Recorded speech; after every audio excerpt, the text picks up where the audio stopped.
இன்னைக்கு நாம 8th standard Tamil புக்ல இந்த லெசன்ல இருக்க 9 இயலுமே ரொம்ப இம்பார்ட்டன்ட் நம்ம டிஎன்பிஎஸ்சி எக்ஸாம்க்கு. அதனால இதில் இருக்க ஒவ்வொரு இயலாக நான் ஒவ்வொரு வீடியோவாக கொடுக்குறேன், பார்த்துக்கலாம்.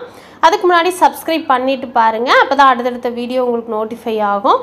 வாங்க பார்க்கலாம். 8th தமிழ் ஈடில்லா இயற்கை இயல் 2 ஈடில்லா இயற்கை தான் ஃபஸ்ட்டு கொடுத்துருக்காங்க. ஃபஸ்ட்டு கவிதை பேழையில் வந்து ஓடை கொடுத்துருக்காங்க. இயல் 2ல் கவிதை பேழை ஓடை.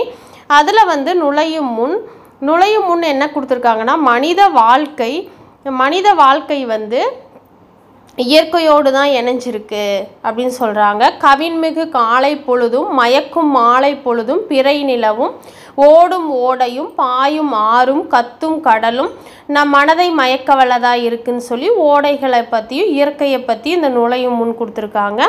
அப்புறம் நெக்ஸ்ட்டு பார்த்திங்கன்னா ஓடை பாடல் கவிதை பேழையில் ஓடையாட உள்ளம் தூண்டுதே கல்லில் உருண்டு தவழ்ந்து நெளிந்து பாயும் ஓடையாட உள்ளம் துள்ளுதே பாட இந்த ஓடை எந்த பள்ளி சென்று பயின்றதோடி ஏடு போதே இதன் கவின் கார் ஈடு செய்ய போரோடோடி அப்படின்னு ஓடையாட உள்ளம் தூண்டுதே அப்படிங்கிற இந்த கவிதை பேழையை எழுதினவர் யாருன்னா வாணிதாசன்.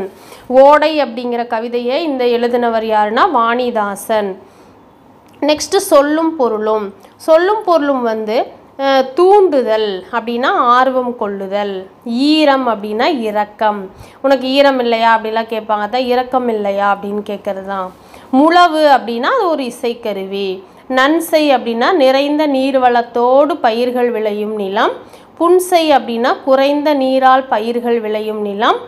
வல்லைப்பாட்டு அப்படின்னா என்னென்னா நெல் குத்தும் போது பாடப்படும் பாடல் தான் வல்லைப்பாட்டுன்னு சொல்கிறாங்க. பயிலுதல் அப்படின்னா படித்தல். நாணம் அப்படின்னா வெக்கத்தை தான் நாணம்னு சொல்கிறாங்க. செஞ்சொல் அப்படின்னா திருந்திய சொல். அப்புறம் இங்கே கீழே பாடலின் பொருள் கொடுத்துருக்காங்க விவஸ். அது வந்து நமக்கு சும்மா அந்த இயற்கையை பற்றியும் அந்த ஓடையை இப்படிலாம் இருக்குது, அதனால தான் இந்த செடிகள் மரங்கள்லாம் வளர்ந்து செழிப்பாக இருக்குதுன்னு சொல்லி வாணிதாசன் அந்த ஓடையை பற்றி தான் ஃபுல்லாக கொடுத்துருக்காரு. இது வேணால் ஒன் டைம் நீங்கள் ரீட் பண்ணிக்கோங்க. நெக்ஸ்ட்டு நூல்வெளி. தமிழகத்தின் வேர்ட்ஸ்வர்த் யார் அப்படின்னா வாணிதாசன் தான். இது ஒன் டைம் குரூப் 4ல் டிஎன்பிசியில் கேட்டிருக்காங்க இந்த கொஸ்டின்னு, அதனால் வாணிதாசனை பற்றி நம்ம நல்லா பார்க்கலாம். தமிழகத்தின் வேர்ட்ஸ்வர்த் என்று புகழப்படுபவர் கவிஞர் வாணிதாசன். அரங்கசாமி என்கிற எத்திராசலோ, இந்த கொஸ்டினும் கேட்டிருக்காங்க டிஎன்பிசியில். அரங்கசாமி என்கின்ற எத்திராசலோ அப்படிங்கிறவர் யாருன்னு கேட்டிருக்காங்க. இயற்பெயர் கொண்டவர் யார் அப்படின்னா வாணிதாசன். அரங்கசாமி எத்திராசலோ அப்படின்னு இயற்பெயர் கொண்டவர் வாணிதாசன்.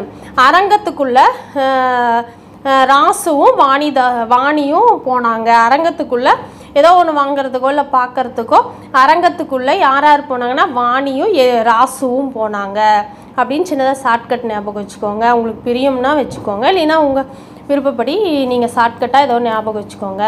இவர் பாரதிதாசனின் மாணவர். யாருன்னா வாணிதாசன். தமிழ், தெலுங்கு, ஆங்கிலம், பிரெஞ்சு 4 மொழிகள் ஞாபகம் வச்சுக்கோங்க. வாணிதாசன் 4 மொழிகளில் வல்லவராக இருக்கார். இது கூட இந்த மொழிகளை கூட டிஎன்பிஎஸ்சியில் கொஸ்டினாக ஒன் டைம் எல்லாம் கேட்டிருக்காங்க. தமிழ், தெலுங்கு, ஆங்கிலம், பிரெஞ்சு ஆகிய மொழிகளில் வல்லவர் யாருன்னா வாணிதாசன். 4 மொழிகள் ஞாபகம் வச்சுக்கோங்க. கவிஞர் ஏறு, பாவலர் மணி முதலிய சிறப்பு பெயர்களை பெற்றவர். இவர் வந்து வாணிதாசன் வந்து வாணி வந்து ஏறு ஓட்டும் போது மணி கட்டிக்கிட்டு அந்த ஏறு ஓட்டும் போது உற்சாகமாக இருக்கணும்னு சொல்லி அந்த ஏரில் ஒரு மணி கட்டிகிட்டே வந்து விவசாயம் பண்ணும்போது ஏறு ஓட்டுவா வாணி. ஏறு ஓட்டுவாங்க வாணி அப்படிங்கிறவங்க அப்படின்னு கூட நீங்கள் சின்னதாக ஷார்ட்கட் வச்சுக்கோங்க. இது உங்கள் விருப்பம், எனக்கு தெரிஞ்சது நான் சொல்கிறேன். உங்களுக்கு பிரியம்னா யூஸ் பண்ணிக்கோங்க, ஞாபகம் வச்சுக்கோங்க. அடுத்தது, இவருக்கு பிரெஞ்சு அரசு செவாலியர் விருது வழங்கியுள்ளது. ஏன்னா இவர் பிரெஞ்சு மொழியிலையும் வல்லவராக இருக்கார், அதனால தான் பிரெஞ்சு அரசு செவாலியர் விருது வழங்கப்பட்டிருக்கு. யாருக்குன்னா வாணிதாசன். தமிழகத்தின் வேர்ட்ஸ்வர்த்துக்கு என்ன வழங்கியிருக்காங்க அப்படின்னா பிரெஞ்சு அரசு செவாலியர் விருது வழங்கியிருக்கு. தமிழச்சி, கொடிமுல்லை, தொடுவானம், எழிலோவியம், குழந்தை இலக்கியம் என்பன இவரது நூல்களில் சில மட்டும் கொடுத்துருக்காங்க. தமிழச்சி, கொடிமுல்லை, தொடுவானம், எழிலோவியம், குழந்தை இலக்கியம். இது 1 by 1 கூட நீங்கள் லைனாக எழுதி வச்சு கூட நீங்கள் பார்த்துக்கலாம்.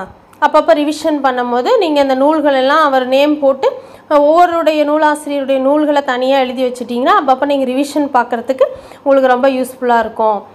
அதாவது தமிழச்சி, கொடிமுல்லை, தொடுவானம், எழிலோவியம், குழந்தை இலக்கியம் இதெல்லாம் வந்து வாணிதாசனுடைய நூல்கள். இது இந்த ஓடை அப்படிங்கிறது எதுலேருந்து எடுத்திருக்காங்க அப்படின்னா தொடுவானம் அப்படிங்கிற நூலிலிருந்து தான் இந்த கவிதை பேழை ஓடை அப்படிங்கிற பாடல் எடுத்திருக்காங்க.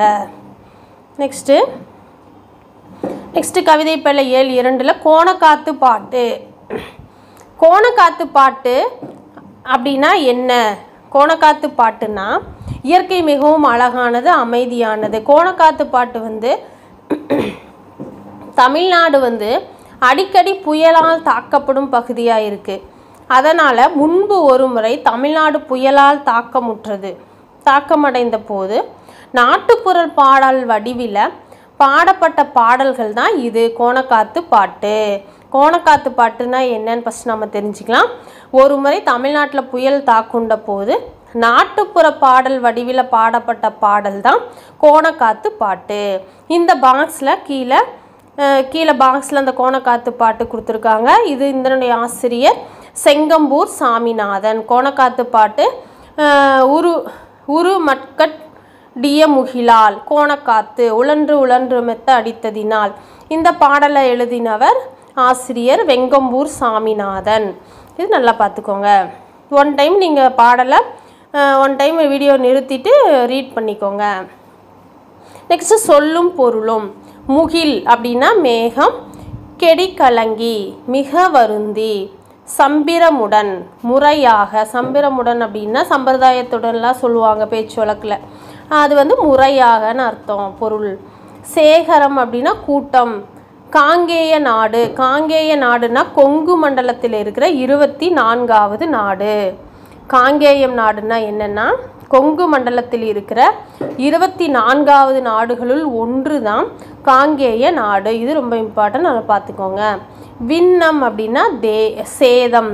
விண்ணம் ஆயிடுச்சு அப்படிலாம் சொல்லுவாங்க. விண்ணம்னா சேதம் ஆயிடுச்சு. வாகு சரியாக.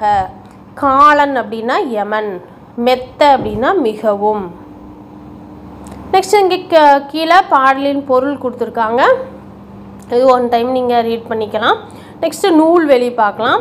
நாட்டின் பெரும் பஞ்சம் ஏற்பட்ட காலங்களில் மக்கள் பட்ட துயரங்களை அக்காலத்தில் வாழ்ந்த புலவர்கள் கும்மி பாடல்களாக பாடினாங்க.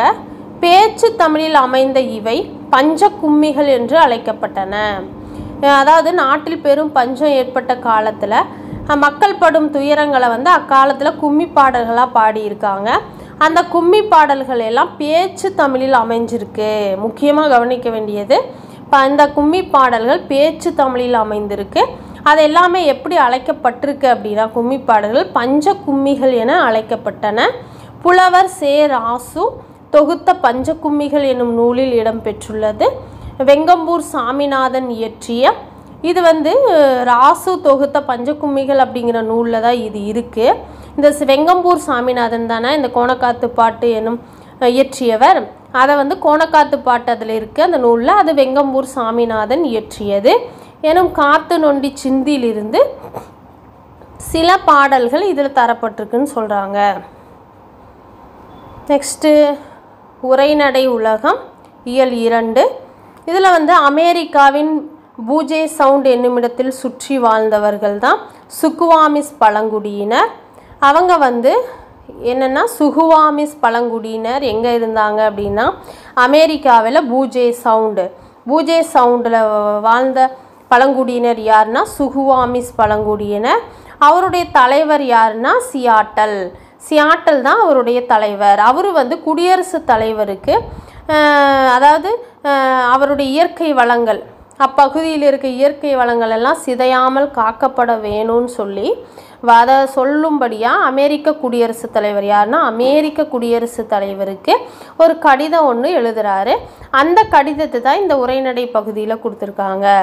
அது நம்ம முக்கியமானது மட்டும் எக்ஸாமுக்கு தேவையான சில பாயிண்ட்ஸ் மட்டும் நம்ம பார்க்கலாம். ஸ்டார்ட் பண்ணது எப்படின்னா, மேதகு குடியரசுத் தலைவர் அவர்களுக்கு அப்படின்னு ஸ்டார்ட் பண்ணி வணக்கம் சொல்லி கொண்டு வந்திருக்காரு. அப்புறம் ஊசி இலையும் எல்லா கடற்கரையும் கருமரங்களின் தவளும் பனித்துளிகளும் இன்னிசை எலும்பும் திரியும் பூச்சி வகைகளும் எம் மக்களின் நினைவிலும் வாழ்விலும் மிகவும் புனிதமானதுன்னு சொல்கிறாரு. அந்த இயற்கையையும் அந்த பூச்சியையும் கடற்கரையும் அந்த இலைகளையும் புனிதமானதுன்னு சொல்கிறாரு. அப்புறம் கீழே பார்த்தீங்கன்னா, எமது மக்கள் இந்த பூமியை எப்போதும் மறக்க மாட்டாங்க. நறுமணம் மிகுந்த மலர்கள் யாவும் எமது சகோதரிகள், மலர்கள் எல்லாம் சகோதரிகள்னு சொல்கிறாரு. மான்கள், குதிரைகள், கழுகுகள் இதெல்லாம் வந்து எமது சகோதரர்கள்னு சொல்லி இந்த லெட்டரில் எழுதுகிறாரு. இவர் தான் சியாட்டல்.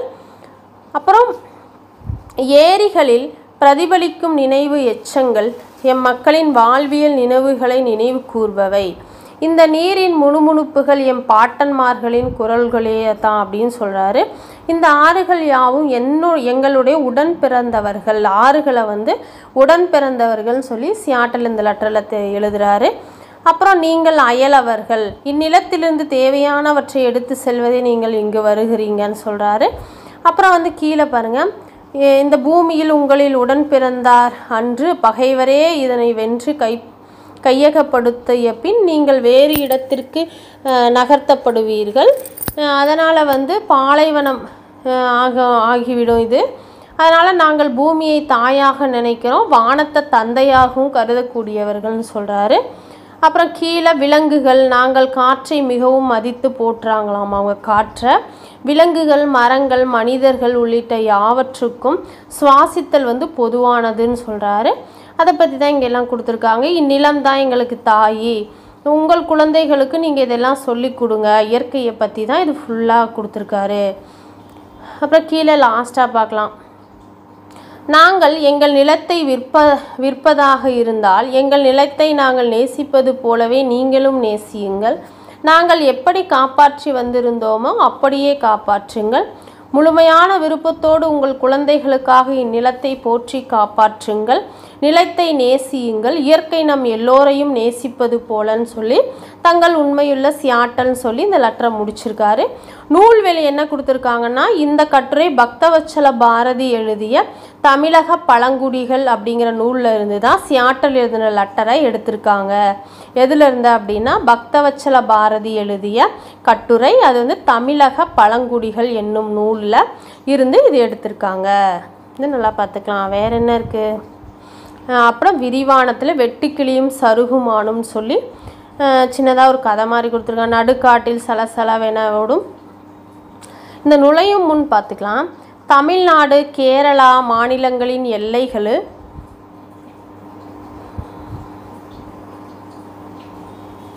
தமிழ்நாடு, கேரளா மாநிலங்களின் எல்லைக்கு அருகேயுள்ள பரம்பிக்குளம், ஆனைமலை போன்ற பகுதிகளில் காடர்கள் எழும் பழங்குடியினர் வாழ்ந்து வருகின்றனர்.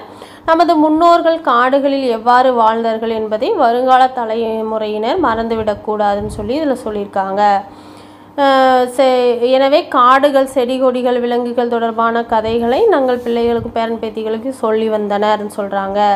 தமிழ்நாடு, கேரள மாநிலங்கள் எல்லைக்கு அருகே இருக்கிற பரம்பிக்குளம், ஆனைமலையில் போன்ற பகுதிகளில் என்ன பழங்குடியினர் வாழ்ந்து வராங்க அப்படின்னா காடர்கள். அவங்கள பற்றி தான் இந்த வெட்டுக்கிளியும் சருகுமானில் கொடுத்துருக்காங்க. இது என்ன, பூச்சி புழுகள், நத்தைகள் ஆகியன அந்த மரத்தை எப்போதும் மேய்ந்து கொண்டு ஒரு கதை மாதிரி கொடுத்துருக்காங்க. ஒரு மாலை நேரம் கூரன் என்ற பெண் சருகுமானை வெட்டுக்கிளி பார்த்தது. இதெல்லாம் வந்து ஒரு கதை தான், நீங்கள் ஒன் டைம் ரீட் மட்டும் பண்ணிக்கலாம். நெக்ஸ்ட்டு தெரிந்து கொள்வோன்னு சொல்லி இங்கே ஒரு பாக்ஸில் கொடுத்துருக்காங்க. பரம்பிக்குளம், ஆனைமலை பகுதிகளில் வசிக்கும் காடர்கள் வந்து சிற்றூர்கள் பல இருக்காங்க உள்ளன. காடர்கள் வந்து மிகச்சிறிய பழங்குடிய சமூகத்தினர் தான் காடர்கள். அவங்க பேசுகிற மொழியை வந்து ஆள் அளப்பு என்று அழைக்கின்றனர். பரம்பிக்குளம், ஆனைமலை பகுதிகளில் வாழ்கிற காடர்கள் வந்து மிகச்சிறிய பழங்குடிய சமூகத்தினர் தான் அவங்க வந்து தங்கள் பேசுகிற மொழியை வந்து ஆள் அளப்பு என்று அழைக்கின்றனர். இது நல்லா நோட் பண்ணிக்கோங்க. நெக்ஸ்ட் நூல்வெளியில் வந்து மணிஷ், சாண்டி, மாதுரி ரமேஷ் ஆகியோர் காடர்களின் கதைகள் சிலவற்றை தொகுத்திருக்காங்க. அவற்றை யானையோடு பேசுதல் என்னும் தலைப்பில் வா. கீதா தமிழாக்கம் செய்திருக்காரு. யாருடைய காடர்களின் கதையை சிலவற்றை தொகுத்தவங்க 4 பேர். மணிஷ், சாண்டி 2 பேர். மணிஷ், சாண்டி, மாதுரி ரமேஷ் தான். அவற்றை யானைகளோடு பேசுதல் என்னும் தலைப்பில் தமிழாக்கம் செய்தவர் யார் அப்படின்னா வா. கீதா அவர்கள். அப்புறம் நெக்ஸ்ட் இது ரொம்ப இம்பார்ட்டன்ட், இலக்கண பகுதிக்கு வந்துட்டோம். இயல் 2ல் லாஸ்ட்டாக வினைமுற்று. படித்தான், ஆடுகிறான். இந்த வினைமுற்று ரொம்ப ரொம்ப இம்பார்ட்டன்ட். ஏன்னா நம்ம கொஸ்டின் டிஎன்பிசியில் இதிலிருந்து வினைமுற்றுலையும் குறிப்பு இதுலேருந்து கொஸ்டின் நம்ம வந்துட்டு தான் இருக்குது. அதனால் இது நம்ம கொஞ்சம் டீப்பாக பார்க்கலாம். வினைமுற்று. வினைமுற்று படித்தான், ஆடுகின்றாள், பறந்தது, சென்ற, கண்டு ஆகியவை செயலை அடிப்படையாக கொண்ட சொற்கள் ஆகும். செயலை வினை என்றும் குறிப்பர். இவ்வாறு ஒன்றன் செயலை குறிக்கும் சொல் தான் வினை சொல். ஒரு செயலை குறிக்கிறது தான் வினை, அதை அந்த செயலை குறிக்கிறது தான் வினை சொல் எனப்படுதுன்னு சொல்லி முடிச்சிருக்காங்க. நெக்ஸ்ட் வினைமுற்று ஃபஸ்ட்டு கொடுத்துருக்காங்க. மலர்விழி எழுதினாள், கண்ணன் பாடுகிறான், மாடு மேயும். இது எக்ஸாம்பிள் ஒரு 3 வார்த்தை கொடுத்துருக்காங்க சென்டென்ஸு. இத்தொடர்களின் இந்த தொடரில் எழுதினாள், பாடுகிறாள், மேயும் ஆகிய சொற்களை கவனிக்குங்க. இந்த சொற்கள் பொருள் முழுமை பெற்று விளங்குது. இவ்வாறு பொருள் முற்று பெற்று வினை சொற்களை முற்றுவினை அல்லது வினைமுற்று அப்படின்னு சொல்கிறோம். வினைமுற்று 5 பால், 3 காலம், 3 இடம் ஆகிய அனைத்திலும் வரும்னு சொல்கிறாங்க. வினைமுற்று வினைமுற்று 3 பால், 3 காலம், 5 பால், 3 காலம், 3 இடம் ஆகிய அனைத்திலும் வருவது என்னென்னா வினைமுற்று. நெக்ஸ்ட்டு வினைமுற்று 2 வகை கொடுத்துருக்காங்க. 2 வகை என்னென்னா தெரிநிலை வினைமுற்று, குறிப்பு வினைமுற்று என வினைமுற்றுகள் 2 வகைப்படும். தெரிநிலை வினைமுற்று ஃபஸ்ட்டு கொடுத்துருக்காங்க. ஒரு செயல் நடைபெறுவதற்கு செய்பவர், கருவி, நிலம், செயல், காலம், செய்பொருள் ஆகிய 6 முதன்மையானவை ஆகும். இவை 6 வெளிப்படையாக அமைவது தான் தெரிநிலை வினைமுற்று எனப்படுது. ஒரு செயல் நடக்கணும்னா இந்த 6 முதன்மையானதாக இருக்குது. அந்த 6 என்னென்னா செய்பவர், கருவி, நிலம், செயல், காலம், செய்பொருள் இது 6மே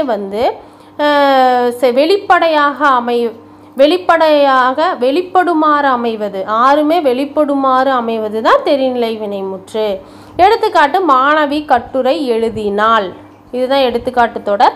இதில் செய்பவர் மாணவி, கருவி தாளும் எழுதுகோலும், நிலம் பள்ளி, காலம் இறந்த காலம், செய்பொருள் கட்டுரை, செயல் எழுதுதல். இந்த 6மே வெளிப்படையாக அமைஞ்சிருக்கிறதுனால இது தெரிநிலை வினைமுற்று எனப்படுது. நெக்ஸ்ட் குறிப்பு வினைமுற்று.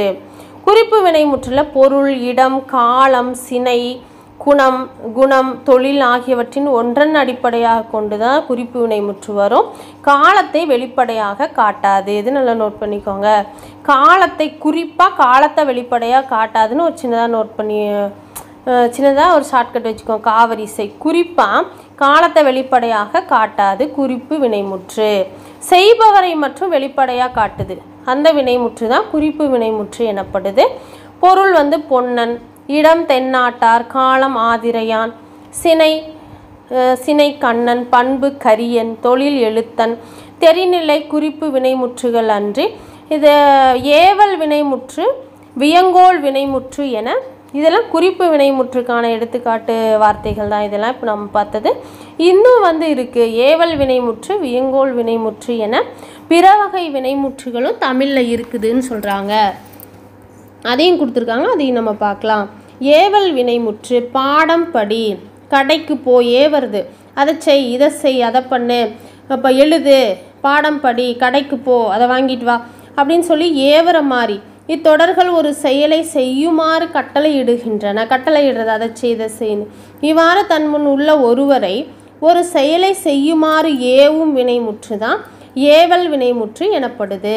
நம்ம முன்னாடி இருக்கிற ஒருத்தரை இதை செய்ப்பா, அதை செய்ய, கடைக்கு போ, படி, எழுது அப்படின்னு சொல்லி ஒரு செயலை செய்யுமாறு நாம் ஏவுறோம் அப்படின்னா கட்டளையோடு ஏவுறோம் அப்படின்னா அதுதான் வந்து ஏவல் வினைமுற்று. அது வந்து ஒருமை பன்மையாகிய இரு வகைகளிலும் வருகிறது. ஏவல் வினைமுற்று ஒருமை பன்மை ஆகிய இரு வகைகளிலும் வரதா இருக்குது ஏவல் வினைமுற்று. எடுத்துக்காட்டு கொடுத்துருக்காங்க. எழுது ஒருமை, எழுதுமின் அது வந்து பன்மை. பன்மை ஏவல் வினைமுற்று. எழுதுங்கள் சொல்லி இப்போ மாறிடுச்சு. இப்போ நாம் ஸ்டூடெண்ட்டை பார்த்து எழுதுங்கள் அப்படின்னு தான் சொல்கிறோம். எழுதுமின் இப்போ நாம் யாரும் சொல்கிறதில்ல. இந்த கால வழக்கில் எழுதுமின் என வருவது இக்கால வழக்குன்னு சொல்லியிருக்காங்க. இது பன்மை ஏவல் வினைமுற்று. நெக்ஸ்ட்டு வியங்கோல் வினைமுற்று. வியங்கோல் வினைமுற்றில் வாழ்த்துதல், வைதல், விதித்தல், வேண்டல் ஆகிய பொருட்களின் வரும் வினைமுற்று தான் வியங்கோல் வினைமுற்று எனப்படுது. இவ்வினைமுற்று இரு திணைகளிலும் வருது. உயர்திணை அக்ரிணையில் 5 பால்கள் என்னென்ன? ஆண்பால், பெண்பால், பலர்பால், ஒன்றன்பால், பலவின்பால் 3 இடங்களிலும் தன்மை முன்னிலை படர்க்கை காட்டும். இதன் விகுதிகள் கா, இய, இயர், அல் என வரும். விகுதிகள் லாஸ்ட்டாக கா, இய, இயர், அல் அப்படின்னு வந்துச்சுன்னா அது வியங்கோல் வினைமுற்றுன்னு சொல்கிறாங்க. வாழ்க எடுத்துக்காட்டு வாழ்க, ஒளிக, வாளியர், வாரல் இதெல்லாம் வினங்கோல் வினைமுற்றுக்கான எடுத்துக்காட்டு வார்த்தைகள் கொடுத்துருக்காங்க. நெக்ஸ்ட் அதுக்கு கீழே ஏவல் வினைமுற்றும் ஏவல் வினைமுற்றுக்கும் வியங்கோல் வினைமுற்றுக்கும் உள்ள வேறுபாடுகள் கொடுத்துருக்காங்க இந்த பாக்ஸில். ஏவல் வினைமுற்று, வியங்கோல் வினைமுற்று. ஏவல் வினைமுற்று முன்னிலையில் மட்டும் வரும். இது இரு திணையில் வரும். ஐம்பால் மூவிடங்களுக்கும் பொதுவாக வருவது தான் வியங்கோல் வினைமுற்று. ஒருமை பன்மை வேறுபாடு உண்டு. எதுலன்னா ஏவல் வினைமுற்றில் பார்த்தோம்ல மேலே எழுது, எழுதுமின் சொல்லி வியங்கோல் வினைமுற்றில் ஒருமை பன்மை வேறுபாடு இருக்காது. வியங்கோல் வினைமுற்றில் கட்டளை பொருளை மற்றும் உணர்த்தும் ஏவல் வினைமுற்று.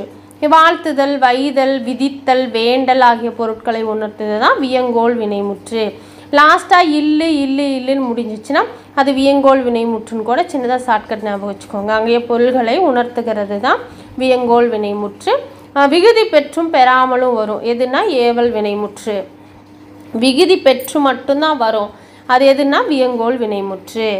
அப்புறம் அதுக்கு கீழே தெரிந்து கொள்வோன்னு சொல்லி சின்னதாக ஒரு 2 பாயிண்ட் கொடுத்துருக்காங்க. இது ரொம்ப இம்பார்ட்டன்ட். இது பார்த்துக்கலாம். இது என்னென்னா விதித்தல் பொருளில் வரும் வியங்கோல் வினைமுற்று தன்மை இடத்தில் வராது. ரெண்டாவது இயர், அல் ஆகிய 2 விகுதிகள் தற்கால வழக்கில் இல்லைன்னு சொல்கிறாங்க. தற்கால வழக்கில் இல்லாத விகுதிகள் என்னென்ன அப்படின்னா இயர், அல். செய்யுள் வழக்கில் மட்டும்தான் இந்த இயர், அல் உள்ளனன்னு சொல்கிறாங்க. தற்கால வழக்கத்தில் இல்லாத விகுதிகள் செய்யுள் வழக்கில் மட்டும் உள்ள விகுதிகள் எது அப்படின்னா இயர், அல். மேலே ஃபஸ்ட்டு பாயிண்ட்டு விதித்தல் பொருளில் வரும் வியங்கோல் வினைமுற்று தன்மை இடத்தில் வராது. விதித்தல் பொருளில் வரும் வியங்கோல் வினைமுற்று மட்டும் தன்மை இடத்தில் வராது. இது 2 பாயிண்ட் இம்பார்ட்டன்ட். இது நல்லா பார்த்துக்கலாம். நல்லா பார்த்துக்கோங்க. நெக்ஸ்ட்டு அதுக்கு கீழே இது பாருங்கள், ரொம்ப முக்கியமானது. இது பார்த்துக்கலாம். இதில் உலக ஈரநில நாள் கொடுத்துருக்காங்க. உலக ஈரநில நாள் கொடுத்துருக்காங்க. இது நல்லா பார்த்துக்கலாம். இது இம்பார்ட்டண்ட்டாக இருக்குது. உலக ஈரநில நாள் பிப்ரவரி 2. இது வீவர்ஸ் இது நல்லா 2-3 டைம் நல்லா கேட்டுக்கோங்க. இல்லை ஒரு நோட் பண்ணி வச்சுக்கோங்க உங்களுடைய நோட்டில். உலக ஈரநில நாள் பிப்ரவரி 2. உலக ஓசோன் நாள் செப்டம்பர் 16. உலக இயற்கை நாள் அக்டோபர் 3. உலக வனவிலங்கு நாள் அக்டோபர் 6. உலக இயற்கை சீரழிவு தடுப்பு நாள் அக்டோபர் 5. இதை மறுபடியும் நான் வாசிக்கிறேன். உலக ஈரநில நாள் பிப்ரவரி 2. ஈர அப்படின்னா 2 எழுத்து வருதுங்களா? ஈர அப்போ 2 பிப்ரவரி 2வது மாதம் 2ஆம் தேதி அப்படின்னு சின்னதாக ஷார்ட்கட் ஞாபகம் வச்சுக்கோங்க. ஈர 2 எழுத்து 2வது மாதம் 2ஆம் தேதி. உலக ஓசோன் நாள் செப்டம்பர் 16. அந்த ஓசோனுக்கு அந்த சோக்கு வந்து ரெட்டை சுழி இப்படி சுழிச்ச மாதிரி இருக்கா, அது பார்த்திங்கன்னா 6 மாதிரி இருக்கும் திருப்பினீங்கன்னா. அந்த மாதிரி 6 ஓசோன்னா 6 16 செப்டம்பர் 16 ஞாபகம் வச்சுக்கோங்க. உலக இயற்கை நாள் அக்டோபர் 3. இயற்கையாக வந்து உலகத்தில் இயற்கையாக 3 பேர் இருக்காங்க அப்படின்னு சொல்லி சின்னதாக ஷார்ட்கட் ஞாபகம் வச்சுக்கோங்க. உலக வனவிலங்கு நாள் அக்டோபர் 6. உலகத்திலே வனவிலங்கு 6 இருக்குது. சும்மா ஷார்ட்கட்டுக்காக தான் சொல்கிறேன். உங்களுக்கு பிரியமாக இருந்தால் யூஸ் பண்ணிக்கோங்க, ஞாபகம் வச்சுக்கோங்க. இல்லைன்னா உங்களுக்கு விருப்பமானபடி நீங்கள் ஷார்ட்கட் வச்சுக்கோங்க. ஏன்னா இதெல்லாம் ரொம்ப இம்பார்ட்டன்ட்னால தான் ஷார்ட்கட் சொல்கிறேன். உலக வனவிலங்கு நாள் அக்டோபர் 6.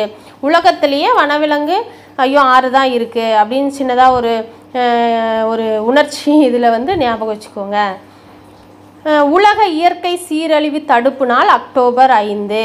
5 பேர் இருந்தால் உலகத்தில் சீரழிவு வராது. இயற்கையை நேசிக்கிற ஒரு 5 பேர் இருந்தாங்கன்னா இயற்கை சீரழிவு எப்பயுமே வராது அப்படின்னு சொல்லி சின்னதாக ஷார்ட்கட் ஞாபகம் வச்சுக்கோங்க. இதெல்லாம் ரொம்ப ரொம்ப இம்பார்ட்டன்ட்.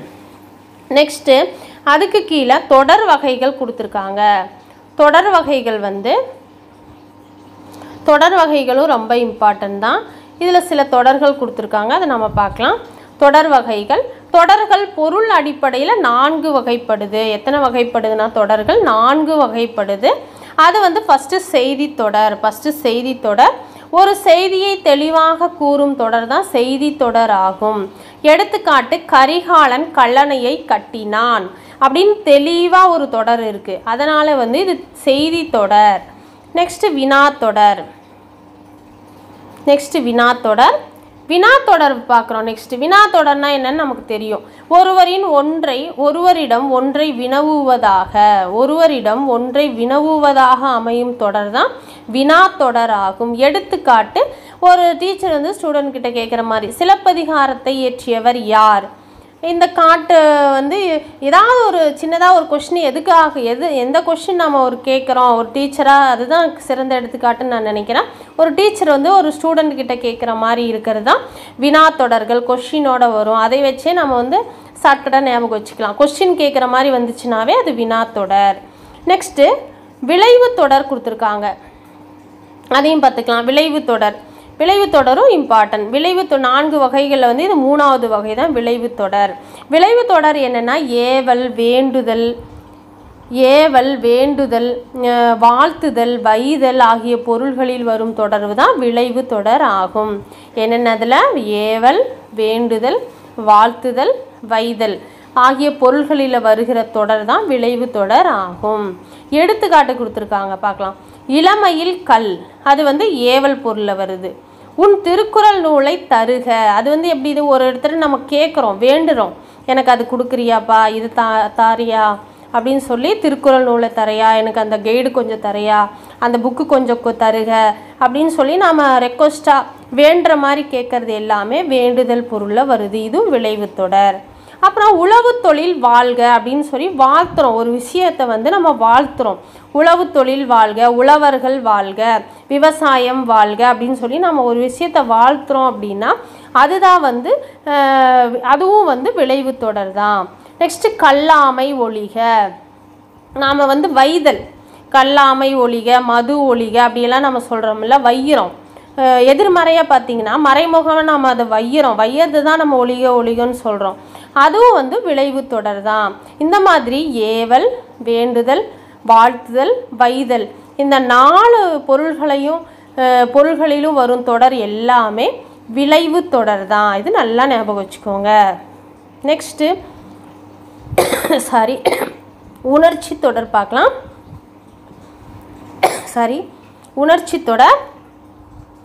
உணர்ச்சி தொடரும் ரொம்ப இம்பார்ட்டன்ட் தான்.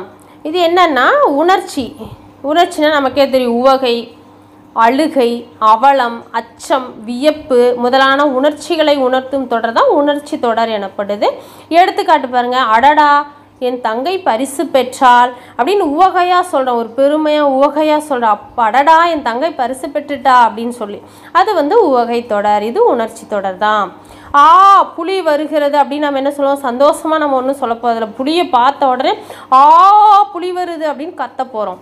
அப்போ அது வந்து அச்சம், பயத்தில் நாம் கத்துறோம். அப்போ அச்சத்தை வந்து அதுவும் ஒரு உணர்ச்சி தான். அப்போ இது உணர்ச்சி தொடர்.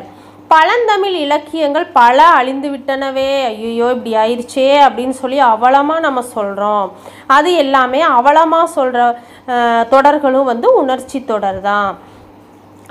மலையின் உயரம்தான் என்னே, ஆஹா இந்த மலை எவ்வளோ உயரமாக இருக்குது, அடடா இந்த மரம் எவ்வளோ உயரமாக இருக்குது, இந்த வீடு பாரு எவ்வளோ ஹைட்டாக கட்டியிருக்காங்க, அப்பா என்னே உயரம் அப்படின்னு சொல்லி நம்ம ஆச்சரியமாக வியந்து சொல்கிறது எல்லா தொடர்களும் அதுவும் உணர்ச்சி தொடர்கள் தான். இதுவும் நல்லா நோட் பண்ணிக்கோங்க. அப்புறம் நெக்ஸ்ட்டு வேறு என்ன இருக்குதுன்னு பார்க்கலாம். இந்த இயல்ல இதெல்லாம் தொடர்களாக மாற்றுகன்னு சொல்லியிருக்காங்க. அப்புறம் கீழே கலை சொல்ல அறிவோம் சொல்லி கொடுத்துருக்காங்க. பழங்குடியினர், சமவெளி இதெல்லாம் கொடுத்துருக்காங்க. இதெல்லாம் வந்து நீங்கள் வீடியோ ஒன் டைம் பாஸ் பண்ணி இந்த கலை சொல்ல மட்டும் பார்த்துக்கோங்க. ஏன்னா இன்னும் நம்ம நெக்ஸ்ட்டு வீடியோ வந்து லாங்காக போகும். அதனால தான் இதை உங்களை நீங்கள் வீடியோ ஸ்டாப் பண்ணிவிட்டு பாருங்கள் அப்படின்னு நான் சொல்கிறேன். நீங்கள் நன்றி. இப்போ பாருங்கள், அடுத்தது இன்னும் நமக்கு முக்கியமானது ஒன்று இருக்குது. அதுக்காக தான் நான் பார்க்குறேன். வீடியோ லென்த்தாக போகக்கூடாதுன்னு தான் நீங்கள் உங்களை பார்க்கறதுக்கு சொல்கிறேன். அப்புறம் திருக்குறள் இன்னும் நமக்கு என்ன இருக்குது அப்படின்னா, திருக்குறள் இருக்குது இந்த இயலில். திருக்குறள் நமக்கு முக்கியமானது. இதுக்கு முன்னாடி நான் ஒரு வீடியோவில் நம்ம சேனலில் வந்து நம்ம சேனலில் என்ன பண்ணியிருக்கோன்னா 6th to 12th old book, அந்த புக்கில் இருக்கிற திருக்குறள்கள், அதில் இருக்கிற டோட்டலான அணிகள் எல்லாமே அந்த வீடியோவில் கொடுத்துருக்கேன். நீங்கள் போய் பாருங்கள். அது வேணால் அந்த வீடியோ உங்களுக்கு டிஸ்கிரிப்ஷனில் கொடுக்குறேன். நீங்கள் போய் பாருங்கள். கண்டிப்பாக உங்களுக்கு அது யூஸ்ஃபுல்லாக இருக்கும். புது புக்கெல்லாம் வந்து நான் இனிமேல் ஒவ்வொன்றா இந்த வீடியோவில் கொடுக்க பார்க்குறேன்.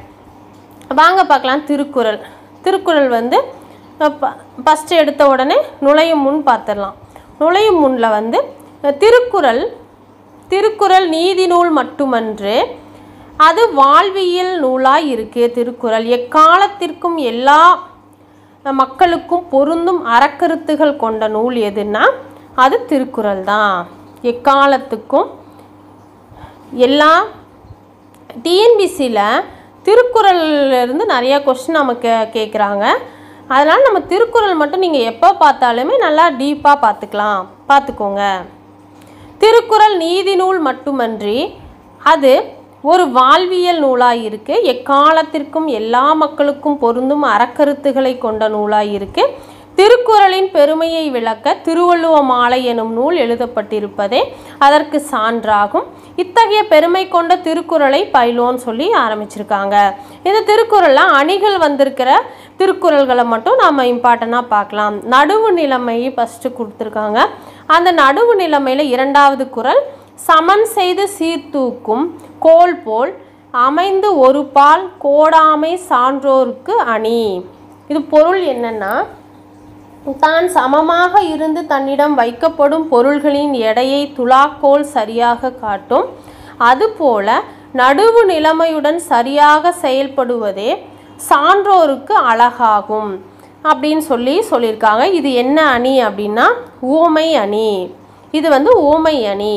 போலன்னு முடிஞ்சிருக்கு பாருங்கள் குறளில். கோல் போல் போல அப்படின்னு குறளில் வந்துச்சுனாவே அது வந்து ஊமை அணியாக தான் இருக்கும். இது ஒரு சின்ன ஷார்ட்கட்டாக ஞாபகம் வச்சுக்கோங்க. அப்புறம் 3வது குறள் வந்து கூடா ஒழுக்கத்தில் கொடுத்துருக்காங்க. என்னென்னா, வழியில் நிலைமையான் வல்லுருவம் பெற்றம் புலியின் தோல் போர்த்து மேய்ந்ததற்று. பொருள் வந்து, மனத்தை அடக்கும் வல்லமை இல்லாதவர் மேற்கொண்ட வலிய தவக்கோலம் புலியின் தோலை போர்த்தி கொண்ட பசு பயிரை மேய்ந்ததை போன்றது. இந்த குறளில் என்னென்னா, இல்லாத ஒரு பொருள் இருக்கிற மாதிரி சொல்லியிருக்காரு. அதுதான். ஏன்னா பெற்றம்னா பசு வந்து புலித்தோல் போட்டு மேயறது வந்து நடக்காதது. இல்லாத ஒரு பொருளை ஓமையாக சொன்னதுனால இது வந்து இல்பொருள் ஓமை அணி. இது நல்லா ஒரு ஷார்ட்கட்டாக ஞாபகம் வச்சுக்கோங்க. நெக்ஸ்ட்டு வேறு என்ன அணி இருக்குது? இங்கே இருக்க குற்றம் கடிதலில் பாருங்கள். 7வது குறள், வரும் முன்னர் காவாதான் வாழ்க்கை எரி முன்னர் வைத்தாறு போல கெடும். பொருள் வந்து, பழி வரும் முன்னே சிந்தித்து தன்னை காத்து கொள்ளாதவருடைய வாழ்க்கை நெருப்பின் அருகில் வைக்கப்பட்ட வைக்கோல் போர் போல அழிந்துவிடும். இதுலேயும் போல வருது பாருங்க. வைத்தாறு போல கெடுன்னு சொல்லி இந்த குறளில் வருது. போல போல் அதெல்லாம் குறளில் வந்தாவே அது ஓமை அணியாக தான் இருக்கும். அப்படி ஒரு சின்னதாக ஷார்ட்கட் ஞாபகம் வச்சுக்கோங்க. இந்த குறளும் ஓமை அணி தான். நெக்ஸ்ட்டு இடனறிதல். இதில் வந்து 10வது குறள் வந்து அணி வந்திருக்கு. கடல் ஓடா கால்வல் நெடுந்தேர் கடல் ஓடும் நாவாயும் ஓடா நிலத்து. பொருள் வந்து, வலிமையான சக்கரங்களை கொண்ட பெரிய தேர் கடலில் ஓட இயலாது. கடலில் ஓடும் கப்பல் தரையில் ஓட இயலாது. அவரவர் தமக்குரிய இடங்களிலேயே சிறப்பாக செயல்பட முடியும்னு சொல்லி இந்த குறள் அழகாக இருக்குது. இந்த பொருள் இது என்னென்னா, இந்த என்ன அணி அப்படின்னா பிரிது மொழிதல் அணி. இந்த குறள் கடல்னு ஞாபகம் வச்சுக்கோங்க. சாரி, கடல் பிரியாது, தண்ணி குவிஞ்சு ஒரே இடத்துல தான் இருக்கும் அப்படின்னு சின்னதாக ஷார்ட்கட் ஞாபகம் வச்சுக்கோங்க. பிரிது மொழிதல் அணி, கடல் ஓடும் நாவாய் ஓட நிலத்து அப்படின்னு இந்த குறள் வந்துச்சுன்னா, கடல்னு ஸ்டார்ட் ஆகிற குறள் வந்தாவே கடல் பிரியாது அப்படின்னு பிரிது மொழிதல் அணின்னு சொல்லி ஞாபகம் வச்சுக்கோங்க. நெக்ஸ்ட்டு நூல் குறிப்பு பார்க்கலாம். நூல் குறிப்பு பெருநாவலர், முதற்பாவலர், நாயனார் முதலிய பல சிறப்பு பெயர்களால் குறிப்பிடப்படும் திருவள்ளுவர் 2000 ஆண்டுகளுக்கு முற்பட்டவர் என்பர். 2000 ஆண்டுகளுக்கு முற்பட்டவர் திருவள்ளுவர். திருக்குறள் உலகின் பல்வேறு மொழிகளில் மொழிபெயர்க்கப்பட்ட சிறந்த நூலாகும் திருக்குறள். இந்நூல் அறம், பொருள், இன்பம் எனும் முப்பாலால் பகுப்பு கொண்டது. அறத்துப்பால் என்னென்ன இயல்கள் இருக்குன்னா, பாயிரவியல், இல்லறவியல், துறவரவியல், ஊழியல் என்னும் 4 இயல்களை கொண்டிருக்கு. அறத்துப்பாலில் பாயிரவியல், இல்லறவியல், துறவரவியல், ஊழியல் என்னும் 4 இயல்களை கொண்டது அறத்துப்பால். பொருட்பாலில் அரசியல், அமைச்சியல், ஒளிபியல் என்னும் 3 இயல்களை கொண்டது. பொருள் நிறைய நமக்கு சேரணும்னா அரசியலில் சேரணும், அமைச்சராகணும், ஒளிக வாழ்கங்கிற கோஷமெல்லாம் போடணும் அப்படின்னு சின்னதாக ஷார்ட்கட் ஞாபகம் வச்சுக்கோங்க. உங்களுக்கு பிரியம் இருந்தால் ஷார்ட்கட் வச்சுக்கோங்க, இல்லைன்னா நீங்கள் உங்களுக்கு பிரியமானபடி ஷார்ட்கட் ஞாபகம் வச்சுக்கோங்க. பொருட்பால் அரசியல், அமைச்சியல், ஒளியியல் என்னும் 3 இயல்களை கொண்டிருக்கு. இன்பத்துப்பால் அப்படின்னா களவியல், கற்பியல் என்னும் 2 இயல்களை கொண்டதாக இருக்குது திருக்குறள். நெக்ஸ்ட்டு வேறு என்ன நமக்கு எக்ஸாம் பாயிண்ட் வியூவில் இருக்குது அப்படின்னா, இல்லை இதோட முடிஞ்சிருச்சு ஸ்டூடெண்ட். இந்த இயலை முக்கியமானதெல்லாம் நம்ம பார்த்துட்டோன்னு நான் நினைக்கிறேன். நீங்கள் நல்லா பார்த்து படிச்சுக்கோங்க. இந்த வீடியோ உங்களுக்கு பிடிச்சிருந்தா மறக்காமல் சப்ஸ்கிரைப் பண்ணிக்கோங்க. உங்கள் விருப்பங்களை கமெண்ட் பாக்ஸில் தெரிவிங்க, நான் எதிர்பார்க்குறேன். அடுத்த ஒரு முக்கியமான வீடியோவில் பார்க்கலாம். நன்றி, வணக்கம்.